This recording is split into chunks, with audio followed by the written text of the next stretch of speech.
in a matter of weeks, if not days. Confidence in the Attorney General. This was a hoax. This was a witch hunt. Mueller did reach a conclusion that there was no... For a long time. I'm not playing games. These people violate charges. Democratic candidate for lieutenant governor of Nevada coming forward to say that she had a bit of an uncomfortable encounter with the then vice president. Lucy Flores writes he proceeded to plant a big, slow kiss on the back of my head. The Green Deal is technologically possible. The events of September 11th, 2001, thousands of Americans died. They wave this wand and they say, oh, it's going to cost, $1 bazillion. Like they sound like Dr. Evil.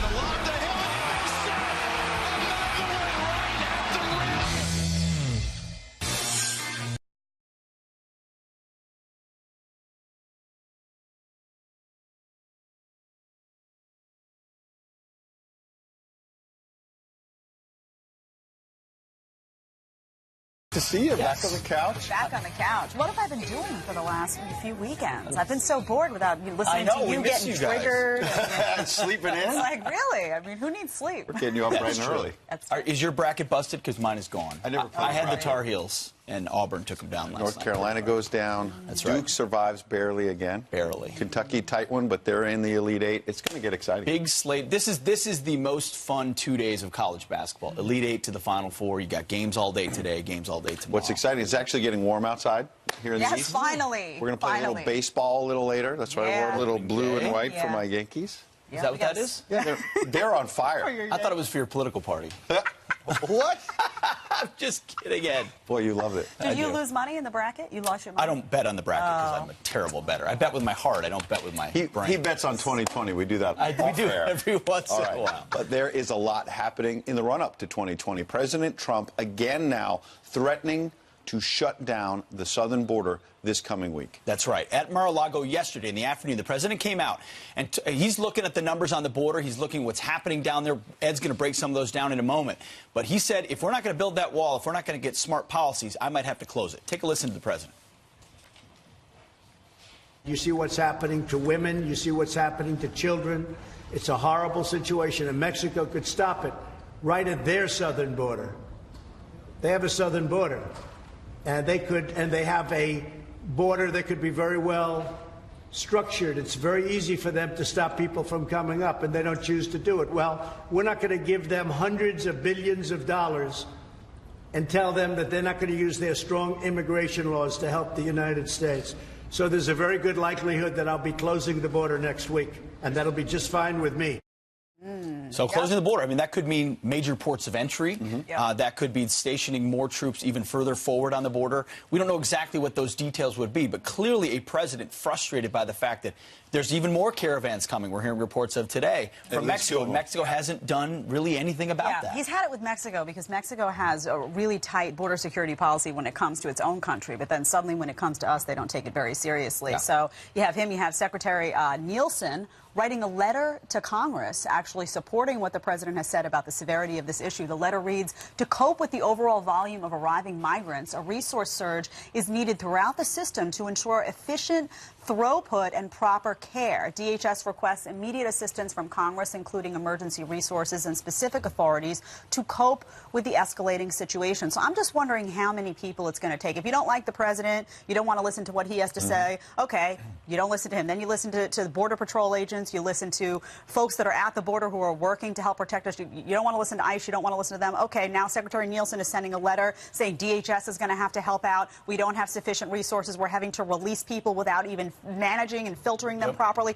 So I'm just wondering at what point the media is going to say enough people have weighed in on this. This actually is a crisis and is a problem that has to be acknowledged. It's a good question. In the letter, Ed, she wrote, we're in a free fall, in a system-wide meltdown. Those are not like we wanted to break that down for you. So I'm going to go over to the touchscreen because when the administration says it's in a free fall, basically, and this is a crisis, Democrats have said again and again that it's a manufactured crisis. Look at the numbers, and you be the judge whether it's manufactured or not. Here's a border crisis by the numbers. 100,000 plus border apprehensions possible in March alone. This is from Customs and Border Protection.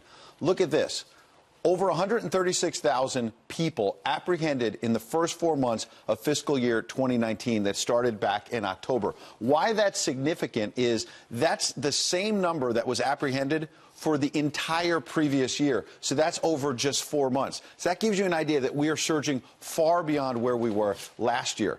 Move on to that. An increase of 338%, that jump in migrant and family apprehensions in fiscal year 2019 alone.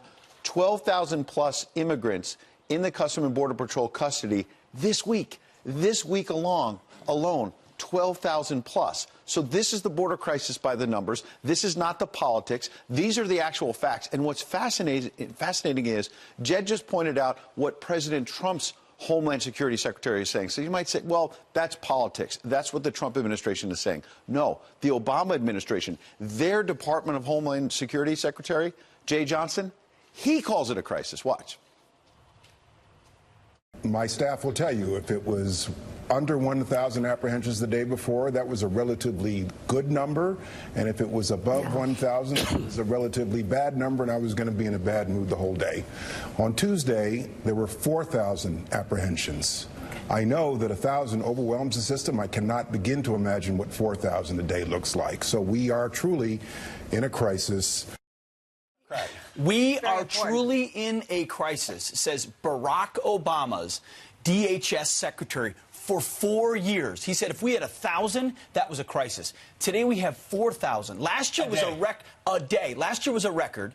This year, in the first 4 months, we've already beat last year's record. Right. It's the scenes. And think of There's the nowhere to put agents. them. Think of the agents. You go from 1,000 to 4,000. That's like asking a baseball player to go from 9 innings to 36, or Tiger Woods to go from 18 holes to 72.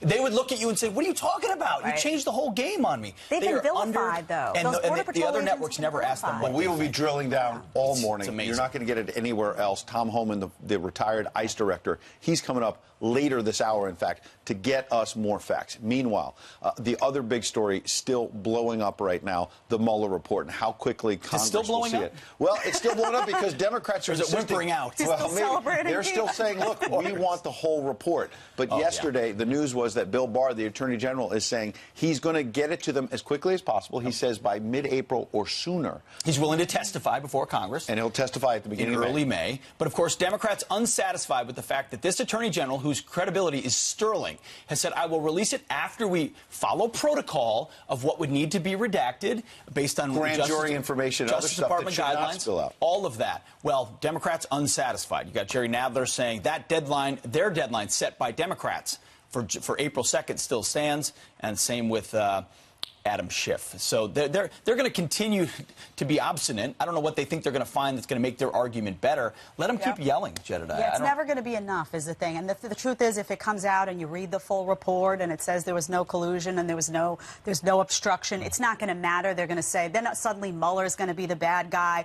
This is a mission. They've been on this mission. You know, first it was collusion, then it was impeachment. This is going to be ongoing. This is going to be a long road ahead. But President Trump, I think, had it right when he tweeted. He said, the problem is no matter what the radical left Democrats get, no matter what we give them, it will never be enough. Just watch. They will harass and complain and resist, the theme of their movement. So maybe we should just take our victory and say, no, we've got a country to run. And I think that's pivotal, too, because you can linger on this for a period of time. And I know he had to do a little bit of a victory lap here because it had been held over his head for so long.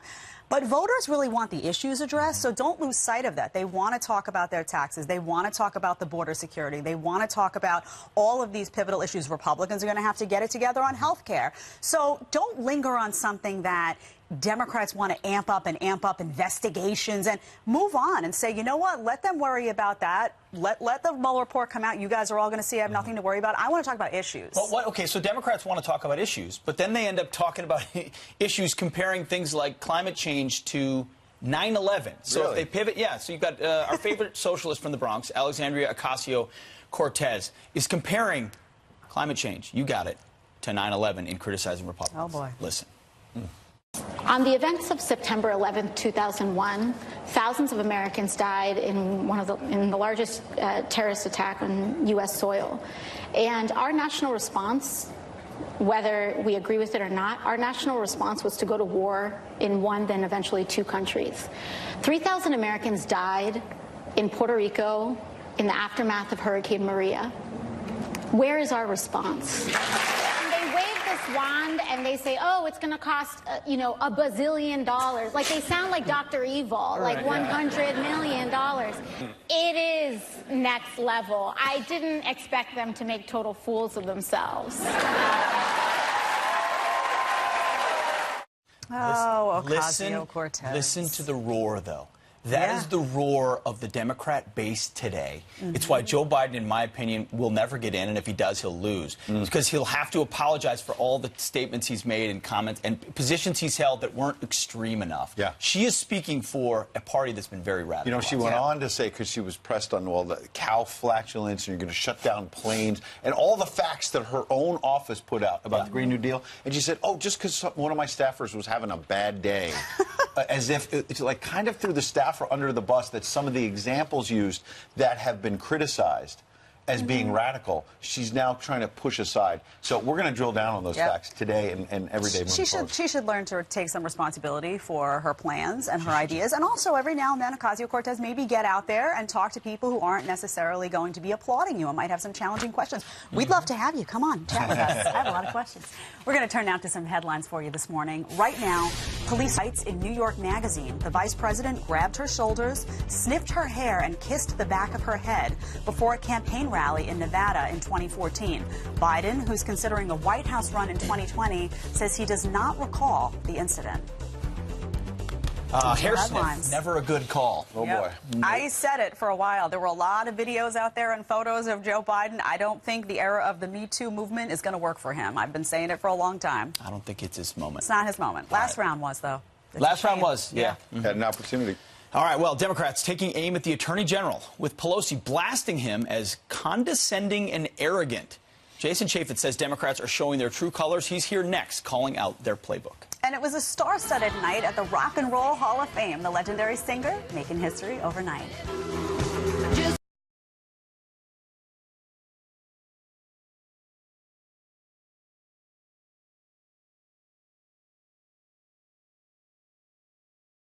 Revealing he's set to release a big chunk of the Mueller report with some redactions by mid-April or maybe even sooner. But that might still not be good enough for Democrats. Here now, Fox News contributor, former House Oversight Committee Chairman Jason Chaffetz. Good morning, Jason. Good morning. Good morning. Good to see you. Now, you have the Attorney General coming out and say, look, folks, I've heard the complaints. I put out, the top line points directly from Robert Mueller last weekend. No collusion. Didn't come to a decision on obstruction. The Attorney General, the Deputy Attorney General don't believe there was obstruction. Now I'm going to give you, with sensible redactions, the report by mid-April or sooner, Jason. And they're saying, not good enough. Well, what Mr. Nadler and Chairman Schiff are saying really doesn't matter. The Attorney General is bending over backwards. He's not required by law to have to go testify about this, nor is he required to give a fuller accounting of the report, but he's going to. And the idea that, well, it's 10 days later than they want it, the Democrats just picked this date out of thin air, and they're trying to create an illusion that the Attorney General is being non-responsive. But that's nothing. I mean, that's just not true. Well, and in fact, his letter, Jason, goes out and says, look, there's grand jury information that shouldn't spill out, so you're not going to get the whole report. There's sensitive, potentially classified information. We're talking about Russian intelligence and all of the rest in terms of the 2016 campaign.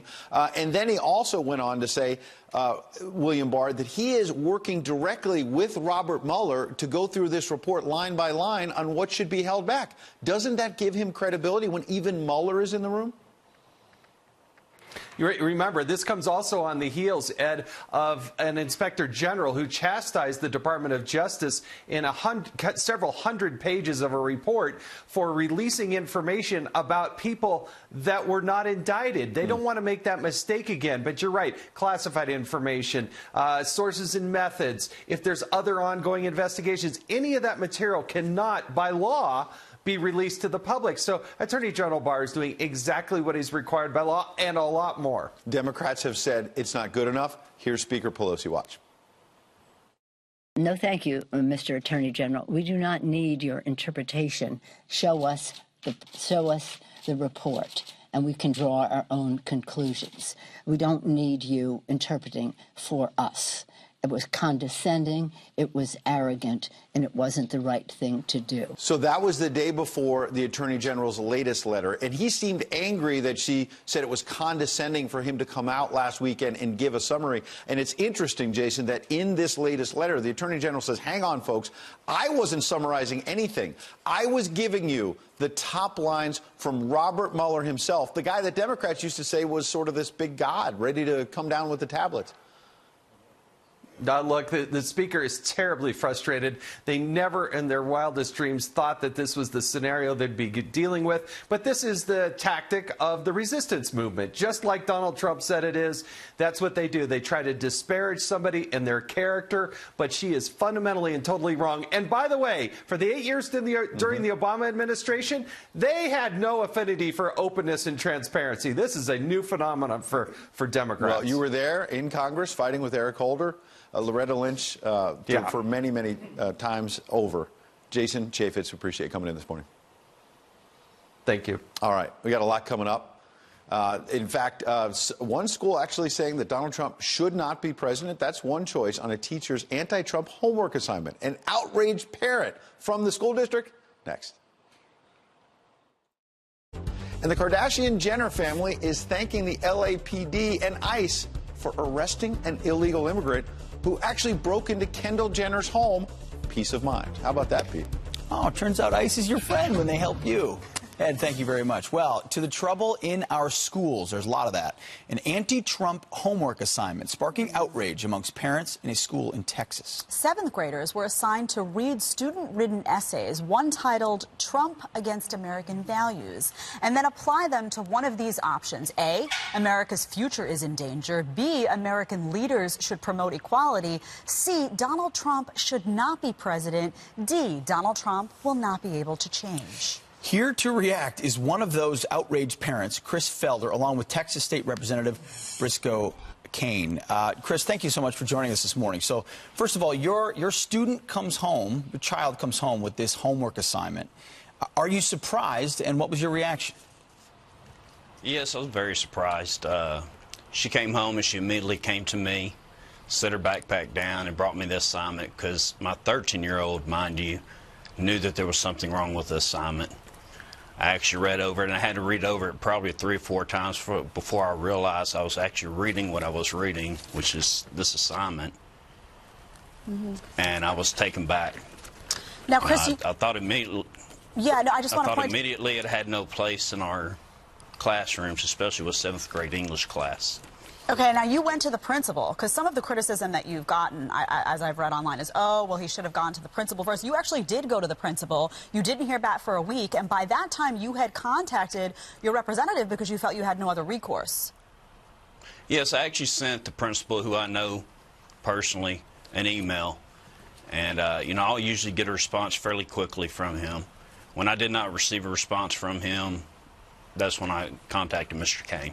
Representative, you know, you stepped in and said we got to do something about this. Is this indicative of the types of things we're seeing in public schools? I mean, what can be done?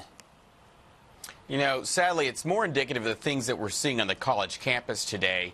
And the swamp that's in D.C. is overflooded and flooded into our classroom, into our local governments, into our state houses.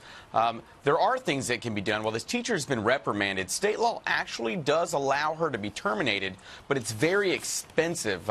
Some of the laws in Texas do need to be changed. Sadly, it's too late in the session to file bills on this, but I will tell you one thing. There's a very thin line between education and indoctrination, and that line was definitely crossed. Yeah, absolutely. Go ahead. I want to point out some of these so people can really feel the weight of what we're saying, more of the multiple choice answers that were here. A, the United States will impeach Donald Trump. B, other Americans are also offended by Donald Trump. C, Mexican Americans are the major group upset with President Trump. D, future generations will have to deal with racism. I mean, you look at this, there is an obvious bias here. This is taxpayer money that's going into these schools. You send your kids to school, you expect them to get an education. You don't expect them to walk out with the teacher inflicting this kind of bias on them, Representative. No, that's absolutely true. And that's why we're glad, guys, like Chris are willing to come forward. I'm pretty sure this happens all over the place, and people are just afraid to be mocked and yelled at. In fact, these guys have gone through things. Just because he came forward, people want to yell at them, and they want to play the victim. The real victim here is this child and their parents. Okay, Chris, we got a statement from the school district, the Goose Creek School District. They said this. They said the passage was part of a series to help students practice inference and point of view. The matter was addressed with the teacher, and the materials will no longer be used. The teacher made a simple error in judgment and had no ill intent. Like all of us, teachers are human and make mistakes from time to time. Chris, do you give that a pass? Was this a simple error in judgment? I don't believe so. I believe it was, at the least, very, very careless. She had to know the material she was presenting, and obviously if she read this, which she should have, and she should have known her material, she would have known how offensive it was. There's nothing but negativity in this assignment. I mean, there's nothing positive in it. Chris, would you ever conceive of something like coming back for a 7th grader about former President Obama? You know, the way our children are being indoctrinated in our schools nowadays, I can see them hearing that from some educators and them not being able to actually form their own educated opinion of him. Yeah. You know, Representative Kaine, I worked in schools for a very long time. I taught grades 7 straight through college. This is not unusual. This happens all the time. I really think people are looking to elected representatives to do something because parents feel like they have no course of action when they see these assignments. They complain to the school sometimes, and sometimes nothing happens. So I appreciate you trying to do something about it. Thanks for coming on. Absolutely. Thank Well, you. we're thankful for Chris having the guts to come Yes, forward. and Chris, thank you so much for both of sharing you. your story and highlighting this problem. Really Unfortunately, the appreciate college campuses have come to 7th grade. That's and that's right. a reality a lot of people have to pick up. Thank you both. Thank you both. We appreciate it. Coming up, the video is disturbing. The Adopt a Soldier platoon traveling across the country, raising awareness of the troubles veterans face off of the battlefield. They're here with how you can help at home.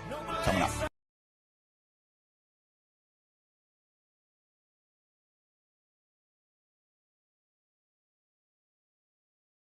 We went to some places where cameras had never been before. Oh, wow. You know, a road that Jesus walked on, places that are points of contention. We got chanted at. We had to have patrols protecting us. We were not allowed into certain places.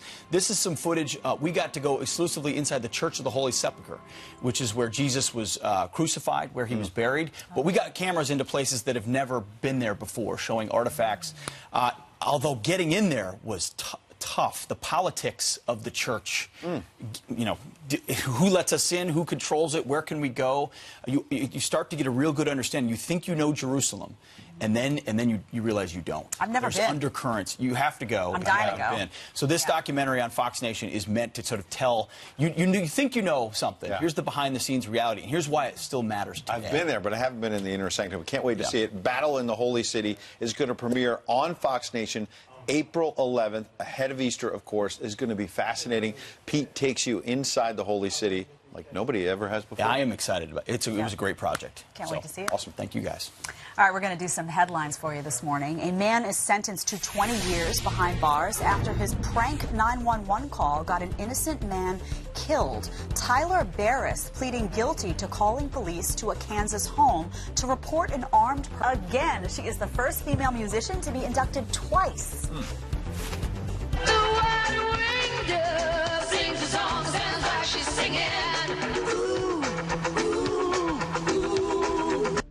Six other musicians received the honor, including Def Leppard, Janet Jackson, and Radiohead. And those are your headlines. I love Radiohead and Janet Jackson. Good group. That is really cool. Yeah, pretty cool. All right. Those are your headlines. Our nation's heroes, meanwhile, returning from the battlefield. They face new crises right here at home. All right. Well, according to the VA, there are more than 6,000 veteran suicides every year. But now a new traveling art exhibit called 2213 is both trying to shed light on the crisis and prevent more of these tragic deaths by participating in an oath known as the Spartan Pledge. All right, here with more is the artists and the organizers of the exhibit. President of Adopt a Soldier Platoon, Alan Crutchkoff, artist Scott Lebedo, and President of Camp for Heroes, Captain John Woody Woodall. We are so pleased and honored to have you all here. Thanks for being here. Thank you for being here. Alan, give us an idea of how this all started. Well, Adopt a Soldier Platoon has been taking care of the troops for 16 years. We started sending care packages, then we got involved with taking care of the wounded, and we started going to Walter Reed, and that's when I met Woody, and that's how I met Scott. And so our mission is to take care of our troops, whether it's downrange or after they come back. we've been kind of engulfed by the fact that a lot of these guys, men and women, have a hard time making the transition from military life to civilian life. Amen to that. Scott, now you're an artist. You've been central to this, your art. Talk to us why you got involved and what your art represents. I found my patriotic calling back in the 90s when patriotism was kind of low, especially here in the big city. And that's when I started this patriotic, art movement. And especially about our veterans. Look, I lived the life of Riley as an artist to express myself as I choose, and it's because of those men and women. I'm writing that on my palm of my hand for 4 years now, number 22. And I said, I have to do something. No one wants to talk about this. I am so glad that you people have us on. As I'm traveling the country with this art installation, I'm getting so well received. The families that are coming out to see this, this installation that I'm bringing to them, it's overwhelming. But the problem that this whole suicide thing is, nobody wants to talk about it. We have to have that dialogue. We got to kill that stigma. So I figured art is a great way, to get attention. Because social media is so quick and everything. Oh, this has happened and that happened. It's got to stay here. We have a car driving 140 million miles away on Mars. We could fix this. Yep.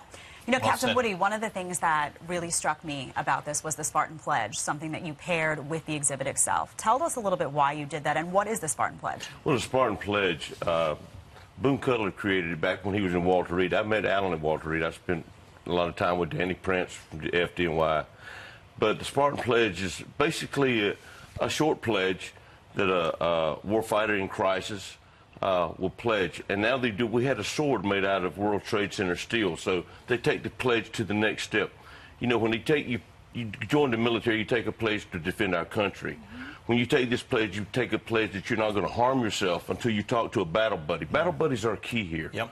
Because you can talk to civilians, you can talk to a lot of people that they wouldn't understand, but only a battle buddy understands where you've been. So you take an oath to talk to a battle buddy before you harm yourself. Your mission is to create a mission to help your family and your warfighter friends. Simple thing.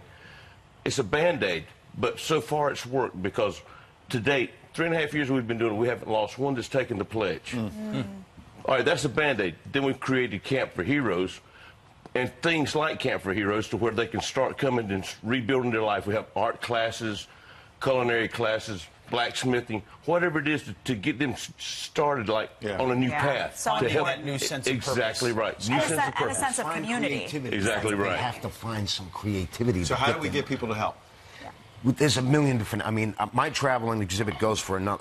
I'm halfway through the original 13 colonies, but people are already asking me to bring it to other states. So, go to my website, scottlobato.com, to find out how to help and reach out and where I could see it at nighttime. It's a great thing. And one other quick thing is, we got to have this dialogue. But I'm meeting on this traveling tour, that there's so many great organizations like these guys out there, but they're all spread out. We have to put them under an umbrella. And you saw that 22 lighted silhouettes and a centerpiece of 22 gold-painted boots. And it's two twos facing each other creates an empty heart, which is that family void. Because you're talking about 20 to 22 veterans a day. Yeah.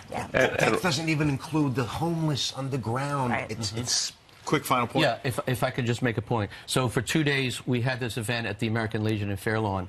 Not one newspaper, not one network, not one media channel. You guys were the only ones that said, we want to help, we want to do something. We're hoping that maybe the networks or maybe other media channels will pick up Fox on News this. is there. To you. Go to Scott's website, check it out. This is really remarkable. AASP.vet. Campforheroes.org. Camp, the number 4, heroes. Gentlemen, you're doing. Thank you so much, all of you. We are proud to salute it. Great stuff. Thank you. Thank you. When I hear these things about let's make America great again, I think to myself, well, exactly when did you think America was great? Well, Charles Payne, he's coming up with many reasons why Eric Holder is wrong. He's joining us next. Mexico's tough. They can stop them, but they chose not to. Now they're going to stop them. And if they don't stop them, we're closing the border. They'll close it. And we'll keep it closed for a long time. I'm not playing games. Interesting. President Trump threatening to shut down the southern border as a number of apprehensions at the border is on track to top 100,000 in March alone. Here to weigh in is retired ICE director and Fox News contributor Tom Homan. Director, thank you so much. Break down that number. 100,000 apprehensions likely in the month of March alone. Well, if you think about it, we're on a scale to hit 1 million illegal entries this year. And that's getting back to individuals that aren't leaving because they're taking loopholes of asylum, and they're here for years. So these are people that are coming, not leaving. And what's the biggest issue that's different from back in the 80s were the criminal cartels are controlling these family groups coming across in groups of 100 and 200 to intentionally tie up Border Patrol assets so they can move drugs and bad people through an unmanned sector. It's happening. The intelligence reports show it's happening. There's criminal investigations being done by ICE, HSI that show it's happening. And not only that, children are being trafficked. There's numerous investigations of kids being trafficked. 1/3 of women are being raped. More children, mark my word, more children are going to die making this trip because there's such chaos right now. You know, Tom, in the midst of Democrats seemingly just refusing to do anything about this, to even address it as an actual crisis, you have Jeh Johnson, Obama's DHS secretary, going on MSNBC and saying that we are, in fact, in a crisis. Take a listen. I want to get your reaction. My staff will tell you if it was under 1,000 apprehensions the day before, that was a relatively good number. And if it was above 1,000, it was a relatively bad number, and I was going to be in a bad mood the whole day. On Tuesday, there were 4,000 apprehensions. I know that 1,000 overwhelms the system. I cannot begin to imagine what 4,000 a day looks like. So we are truly in a crisis. What do you think, Tom? Well, look, I work for Jeh Johnson. I respect the man greatly. We didn't always agree on things, but back when he was secretary, the numbers weren't this high. In response, we went from 100 family detained. Maybe they'll listen to Jeh Johnson since he is actually President Obama's former chief. You're right. Tom Homan, appreciate you coming in. What's sad is they're not. Go ahead. What's really sad, they're not listening to the experts on the border. I don't think Nancy Pelosi and Chuck Schumer have made one trip to the border. Thank you, sir. It's a great point. Thanks, Tom. Thanks for being here, as always. Thank you. A severe measles outbreak spreading across the country. What you need to know to keep your children safe. Coming up. And The Economist called Ben Shapiro alt-right. Then came the outrage. Ben Shapiro responds. Coming up.